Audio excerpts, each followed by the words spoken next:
রিজভির অভিযোগ, ভারতকে পায়ে পাড়া দিয়ে গায়ে ধাক্কা দিয়ে ঝামেলা বাঁচাতে চায়। গাজীপুরে একদলীয় সভায় প্রতিবেশী ভারতকে নিয়ে তীব্র সমালোচনা করলেন বিএনপির সিনিয়র যুগ্ম মহাসচিব অ্যাডভোকেট রুহুল কবির রিজভী।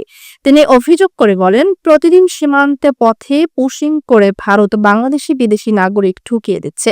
রিজভী প্রশ্ন রেখে বলেন, পার্শ্ববর্তী দেশ কি পায়ে পাড়া দিয়ে গায়ে ধাক্কা দিয়ে বাংলাদেশের সঙ্গে ঝামেলা করতে চায়? তিনি দাবি করেন, শুক্রবারই ৪৪ জনকে বাংলাদেশে পুশিং করা হয়েছে। তাদের মধ্যে ৪ থেকে ৫ জনের কাছে ভারতের পরিচয়পত্র ছিল, যাদের বিজিবি আটক করেছে।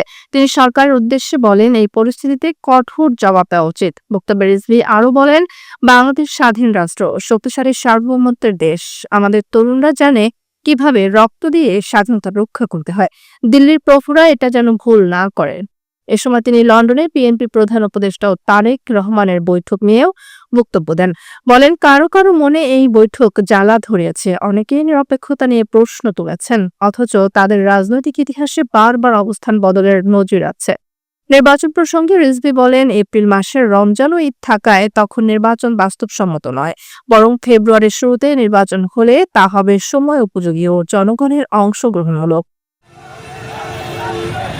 গাজীপুর সদর উপজেলার ভবানীপুর মুক্তিযোদ্ধা কলেজ মাঠে অনুষ্ঠিত এই কর্মসূচিতে সভাপতিত্ব করেন জেলা বিএনপির সভাপতি ফজলুল হক মিলন। এতে কেন্দ্রীয় ও স্থানীয় নেতাকর্মীরা অংশ নেন।